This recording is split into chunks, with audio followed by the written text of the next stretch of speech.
तेजस्वी यादव, तेज प्रताप यादव जो है दो विपरीत धड़ों में खड़े हैं। और इसीलिए मैं कह रहा हूं कि घर को आग लग गई घर के चिराग से, चुनाव भी हारे और दूसरी तरफ परिवार भी बट गया।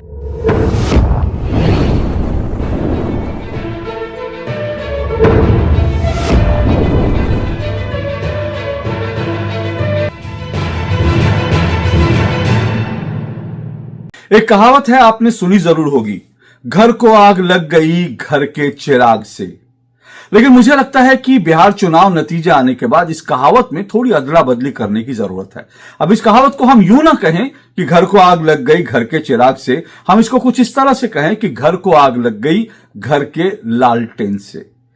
मैं यहां पर इस कहावत में चिराग शब्द को रिप्लेस करके लालटेन शब्द ला रहा हूं। क्यों ला रहा हूं इसको समझिए। ये चिराग और लालटेन, ये दोनों शब्द जो हैं बिहार चुनाव के संदर्भ में, ये दोनों बड़े इंपॉर्टेंट शब्द हैं और इसीलिए मैं इस कहावत को बदलने की बात कर रहा हूं, कहावत में अदला बदली करने की बात कर रहा हूं। और यहां पर जो चिराग की बात आती है ना, घर को आग लगी घर के चिराग से, तो चिराग दरअसल चिराग पासवान है, जिनकी पार्टी जो है बिहार में एनडीए का हिस्सा है और जिसने बड़े शानदार तरीके से इस बार जो है बिहार का चुनाव जीता। और दूसरी तरफ मैं यहां पर कह रहा हूं कि चिराग को हटा के लालटेन को लाना चाहिए। अब लालटेन जो है वो सिंबलाइज करती है आरजेडी के साथ, लालटेन सिंबलाइज करती है तेजस्वी यादव और लालू यादव के साथ। अब इसलिए मैं कह रहा हूं कि चिराग को रिप्लेस करके हमको लालटेन लाना पड़ेगा, क्योंकि दरअसल घर को आग लगी है घर के लालटेन से। देखिए, जहां तक चिराग की बात है, चिराग पासवान ने तो इस चुनाव में बड़ा शानदार प्रदर्शन किया। जैसे मैंने कहा, उनकी पार्टी जो है 19 सीटें जीती और सिर्फ 19 सीटें जीती इतना ही नहीं, उनका स्ट्राइक रेट जो है बहुत शानदार रहा है। फिर यह भी मत भूलिए कि जो चिराग पासवान है उन्होंने जिस तरह से प्रदर्शन किया, अब बिहार के अंदर चिराग पासवान की पार्टी कांग्रेस से ज्यादा बड़ी पार्टी है। आप सोचिए, कांग्रेस से ज्यादा बड़ी पार्टी है, असदुद्दीन ओवैसी की पार्टी से ज्यादा बड़ी पार्टी है। और जिस तरह से उन्होंने अपनी पार्टी को स्टैब्लिश कर लिया है और जिस तरह से उन्होंने एक नेतृत्व किया, उन्होंने मेहनत की है इस चुनाव में, तो उसके बाद ऐसा लगता है कि अब आने वाले सालों में दरअसल चिराग पासवान बिहार के मुख्यमंत्री पद के एक मजबूत दावेदार होंगे। और मैं आज से नहीं कह रहा, मैं बहुत पहले से लगातार कह रहा हूं, जो चिराग पासवान है ना, जिस तरह की राजनीति कर रहे हैं, तो उन्होंने दरअसल वो जो है वो आने वाले समय में बिहार के मुख्यमंत्री पद के दावेदार है। और उन्होंने अपने घर को, अपने विरासत को, अपने पिता की विरासत को, रामविलास पासवान की विरासत को बड़े तरीके से आगे बढ़ाया है। इसलिए घर को आग लग गई घर के चिराग से कहने से नहीं चलेगा। दूसरी तरफ मैं कह रहा हूं, घर को आग लग गई घर के लालटेन से कहिए, क्योंकि लालटेन ने जिस तरह से घर को आग लगा दी है, लालटेन यहां लालू यादव और तेजस्वी यादव की बात कर रहा हूं, और मैं यहां पर जो है लालटेन की बात कर रहा हूं, आरजेडी को बात कर रहा हूं। तो जिस तरह से इस बिहार के चुनाव में लालटेन ने घर को, लालू यादव के घर को, महागठबंधन के घर को और आरजेडी के घर को आग लगाई है, इसलिए मैं कह रहा हूं कि चिराग ने तो आग नहीं लगाई, लेकिन लालटेन ने आग लगाई है। इसलिए ये थोड़ी सी हेरफेर करनी चाहिए, अदला बदली करनी चाहिए। आप इस कहावत से चिराग को निकालिए कि घर को आग लग गई घर के चिराग को निकालिए और यहां पर लालटेन ले आइए, घर को आग लगी है घर के लालटेन से। अब इसको मैं विस्तार से समझाता हूं कि कैसे घर को आग लगी है घर के लालटेन से। देखिए, यहां पर जो है, जैसा मैं बार बार बता रहा हूं, लालटेन सिंबलाइज करती है लालू यादव को, तेजस्वी यादव को, आरजेडी को। अब देखिए कि यहां पर हुआ क्या। इस चुनाव के अंदर, बिहार विधानसभा चुनाव के अंदर, लालू यादव तो पहले ही आउट थे, क्योंकि उनके ऊपर करप्शन के इतने चार्जेस हैं कि वो चुनाव ही नहीं लड़ सकते। किसी तरह से वो जेल जाने से बचे हुए हैं, बार बार जो अपनी सेहत की बात करके जो है जेल जाने से बचे हुए हैं। लेकिन उनके जो परिवार के बाकी लोग हैं, अब उनकी हालत देखिए। 2 बेटे हैं लालू के, 2 लाल हैं, दोनों चुनाव में उतरे थे और दोनों की बुरी तरह से हार हुई है, तेजस्वी यादव की भी, तेज प्रताप यादव की। अब यहां पर आप कहेंगे तेजस्वी यादव तो चुनाव जीते हैं, लेकिन ये चुनाव जीतना भी कोई चुनाव जीतना है लल्लू। ये ठीक है कि राघोपुर से जो तेजस्वी यादव वो चुनाव जीत गए, लेकिन वो बड़ी मुश्किल से अपनी सीट बचा पाए हैं। ये चुनाव जीतना नहीं होता, ये बड़ी मुश्किल से, बड़ी एड़ियां रगड़ रगड़ के चुनाव में अपनी इज्जत बचाना होता है, अपनी सीट बचाना होता है। तो तेजस्वी यादव ने बड़ी मुश्किल से अपनी सीट बचाई है। इसलिए मैं कह रहा हूं कि जो है दोनों लाल जो लालू के हैं वो इस चुनाव में ढेर हुए और अपनी सीट बचा भी ली उन्होंने। तो उन्होंने कौन सा तीर मार लिया? अपनी सीट बचा ली, लेकिन उनके गठबंधन का जो हाल हुआ, उनकी अपनी खुद की पार्टी का जो हाल हुआ, वो आपके सामने है। अब आरजेडी इतनी ताकत लगाने के बावजूद बड़ी मुश्किल से 25-26 सीटें जो है बिहार में जीत पाई है। उनका जो स्ट्राइक रेट है करीब करीब 17% के आसपास है, यानी उनका स्ट्राइक रेट 50% भी नहीं, 40% भी नहीं, 30% भी नहीं, 25% भी नहीं, 17% उनका स्ट्राइक रेट है। तो एक तरफ जो है दोनों लाल, वो दोनों चुनाव में खेत रहे, और जो है लगातार मैं बार बार ये कह रहा हूं कि तेजस्वी यादव बिहार में हर घर में सरकारी नौकरी देने की बात कर रहे थे, लेकिन उनकी खुद की नौकरी जो है बड़ी मुश्किल से बची है। उनकी नौकरी क्या, विपक्ष के नेता की उनकी नौकरी है, लेकिन तेजस्वी यादव जो है दूसरों को नौकरी क्या देते हैं, उनकी खुद की नौकरी बड़ी मुश्किल से बची है। तो एक तरफ चुनाव में उनका यह हाल हुआ, दूसरी तरफ जो है लालू यादव का परिवार भी जो है वो बट गया। तेजस्वी यादव, तेज प्रताप यादव जो है दो विपरीत धड़ों में खड़े हैं, और इसीलिए मैं कह रहा हूं कि घर को आग लग गई घर के चिराग से, चुनाव भी हारे और दूसरी तरफ परिवार भी बट गया। अब लालू परिवार में इतना बड़ा, और ये सिर्फ तेजस्वी और तेज प्रताप की बात नहीं मैं कर रहा, रोहिणी यादव जो उनकी बहन है तेजस्वी और तेज प्रताप की, उनके भी आप कुछ ट्वीट देख लीजिए, वो भी जो है परिवार में जो कुछ चल रहा था उससे वो बहुत खुश नहीं थी, बहुत संतुष्ट नहीं थी। तो इसलिए ये जो है चीजें सब निकल कर आ रही हैं। अब ये जो भाई भाई की लड़ाई है ना, ये इस हद तक आ गई है कि चुनाव नतीजे आने के बाद जो तेज प्रताप यादव हैं वो ये कह रहे हैं कि जो आरजेडी है, लालू यादव की बनाई हुई पार्टी जो है, वो कह रहे हैं कि आरजेडी जो है उसमें जयचंद भरे हुए हैं, और क्योंकि पार्टी में इतने जयचंद भरे हुए हैं इसलिए इसका पार्टी का ये हश्र शुरू है। और तेजस्वी यादव जो है, तेज प्रताप यादव जो है, वो तेजस्वी यादव को अब उनका नाम भी बदल रहे हैं। वो कह रहे हैं अपने छोटे भाई को लेकर वो कह रहे हैं कि ये तेजस्वी यादव नहीं है, तेज प्रताप कह रहे हैं ये इनका नाम बदलकर अब फेलस्वी यादव करना चाहिए, जो बार बार फेल हो रहे हैं। तो भाइयों के बीच जो कटुता है वो किस हद तक बढ़ गई। इसीलिए मैं बार बार से कह रहा हूं कि घर को आग लग गई घर के लालटेन से, क्योंकि दोनों भाई भी अलग, परिवार भी बट गया, चुनाव भी हार गए, और हाथ में क्या आया, हाथ में कुछ भी नहीं आया। अच्छा, तेजस्वी यादव ने बिहार का मुख्यमंत्री बनने के लिए और ये चुनाव जीतने के लिए सिर्फ अपने भाई से ही किनारा नहीं किया था, तेज प्रताप से ही किनारा नहीं किया था, बल्कि उन्होंने अपने पिताजी को भी जो है एक छोटे से सर्कल में समेट कर रख दिया था। कैसे, जब ये समझिए, जब ये जो पूरा घोषणा पत्र आया था जिसको तेजस्वी प्रण कहा गया था, जब तेजस्वी प्रण रिलीज हुआ था, उस तेजस्वी प्रण में लालू यादव की छोटी सी गोल घेरे में एक छोटी सी तस्वीर लगी थी, लालू यादव की और राबड़ी देवी की। यानी तेजस्वी यादव लगातार बच रहे थे कि वो अपने पिता को आगे ना करे, लालू यादव के नाम पर चुनाव ना लड़ा जाए। क्यों? क्योंकि उनको ये डर लग रहा था कि अगर लालू यादव का नाम आगे आ गया तो जंगल राज का मुद्दा जो है उन पर चिटक जाएगा और वो उनकी हार का कारण बन जाएगा।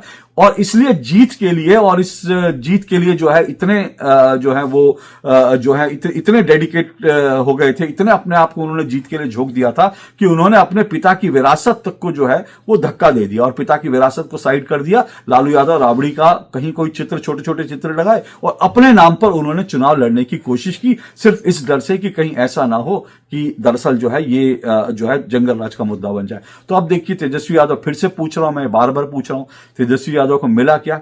भाई से उनकी लड़ाई हो गई और उन्होंने अपने पिता की विरासत को जो है डब्बे में डाल दिया, और उसके बाद भी क्या हुआ? परिवार टूटा, पिता की विरासत को धक्का दिया, उसके बावजूद भी चुनाव हार गए। तो उनको मिला क्या? लालटेन ने घर में तो आग लगा ही दी है, क्योंकि लालटेन जो सत्ता का पर्याय है ना भाई। आपकी पार्टी जो है जीतेगी, आपकी पार्टी सत्ता में आएगी, तभी तो आपकी लालटेन की लौ बरकरार रहेगी। हार जाएंगे तो लालटेन की लौ, तो अब हार चुके हैं तो लालटेन की लौ तो अब बची नहीं। लालटेन में तो जो है वो ना तेल बचा, ना उसमें बाती बची, ना उसमें आग बची। अब वो कुछ जो है क्या है पार्टी का हाल, ये आप अच्छी तरह से देख रहे हैं।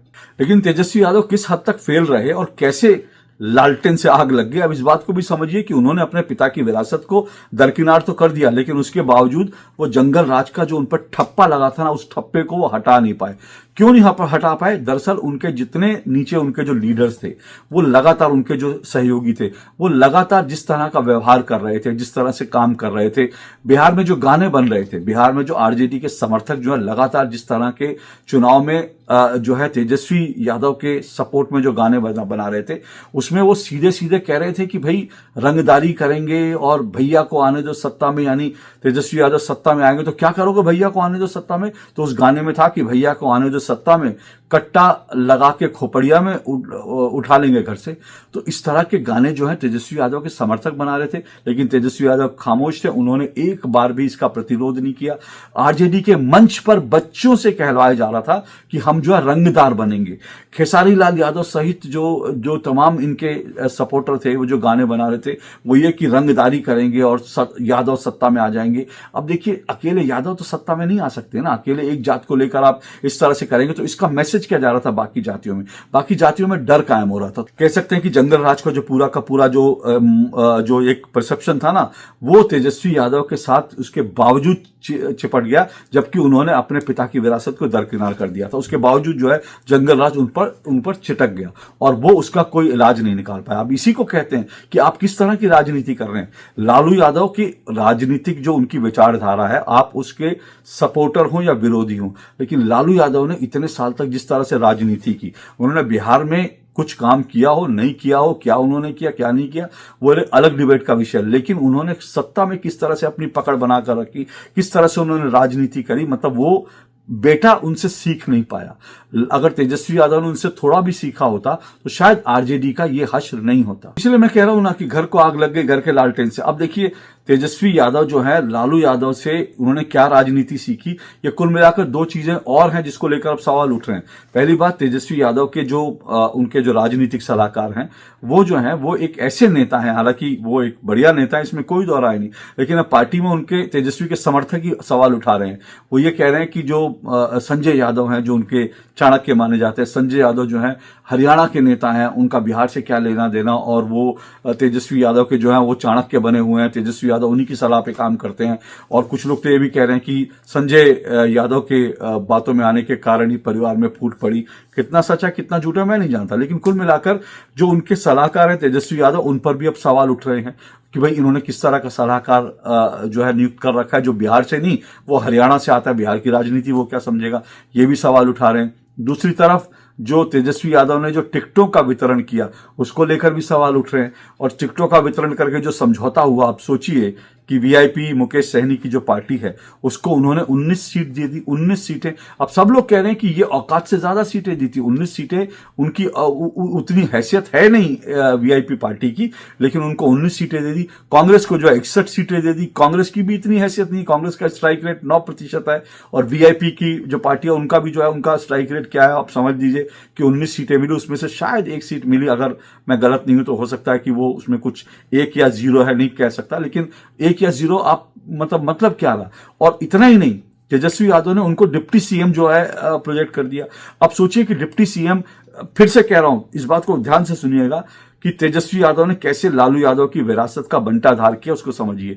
कि आप सोचिए कि एमवाई फैक्टर जो है, एमवाई जो एक कॉम्बिनेशन बनाया था, बड़ी मुश्किल से बनाया था ये जो है लालू यादव ने, उनका एमवाई फैक्टर था, एमवाई उनका विनिंग फॉर्मूला था, मुस्लिम प्लस यादव। लेकिन तेजस्वी यादव ने क्या किया, तेजस्वी यादव ने, यादव तो रहे उनके कॉम्बिनेशन में, लेकिन उन्होंने मुस्लिम को, एम जो था, जो मुस्लिम था, उसको दूसरे एम मल्लाह से जो है रिप्लेस कर दिया। अब मल्लाह में भी जो मुकेश सहनी है ना, उनकी अपनी जो कास्ट है वो 2 से 4% बताई जाती है, 2 से 4% को उन्होंने डिप्टी सीएम की बात कर दी, लेकिन मुसलमानों के लिए कुछ अनाउंस नहीं किया। और उसके कारण एक मैसेज किया गया कि मुसलमान जो है आरजेडी के लिए सिर्फ दली बिछाने का काम करेंगे। और यही वजह है कि इसके कारण जो है, अगर आप देखिए तो इस पूरे परसेप्शन के कारण कि मुसलमानों को तेजस्वी यादव ने जो है दरकिनार कर दिया है, वो उनको भाव नहीं दे रहे, उसके कारण जो है सीमांचल की 24 सीटों पर आरजेडी और कांग्रेस का बुरा हश्र हुआ। सीमांचल जो मुस्लिम बहुल इलाका है, वहां पर भी जो है एनडीए ने, और वहां पर भी बीजेपी ने और जेडीयू ने बहुत अच्छा प्रदर्शन किया। एआईएमआईएम जो है वो 5 सीटें ले गई। तो ये सारे फैक्टर हैं जो हम बताते हैं कि तेजस्वी यादव की राजनीति जो थी वो उनको उल्टी पड़ी है, उसमें उनका कुछ भी दाव जो है सही नहीं लगा है। हर तरह से उनकी राजनीति, उन्होंने जो कुछ किया वो उनको उन पर भारी पड़ा है। इसलिए मैं कह रहा हूं कि तेजस्वी यादव जो राजनीति कर रहे हैं, तेजस्वी यादव जिस तरह से चल रहे हैं, उन्होंने अपने पिता की विरासत को जो है नहीं संभाल पा रहे हैं, ये पूरा का पूरा इस चुनाव का बड़ा मैसेज है। और अगर आप पिता की विरासत को नहीं संभाल पा रहे हैं और आपने पिता की बनाई हुई पार्टी को भी डुबा दिया और आपने पिता का जो परिवार था, जो संयुक्त बड़ा परिवार था, उसको भी तोड़ दिया, तो उसके बाद क्या कहा जा सकता है? उसके बाद तो सिर्फ यही कहा जा सकता है, घर को आग लग गई घर के लालटेन से। आज के लिए इतना ही। नमस्कार।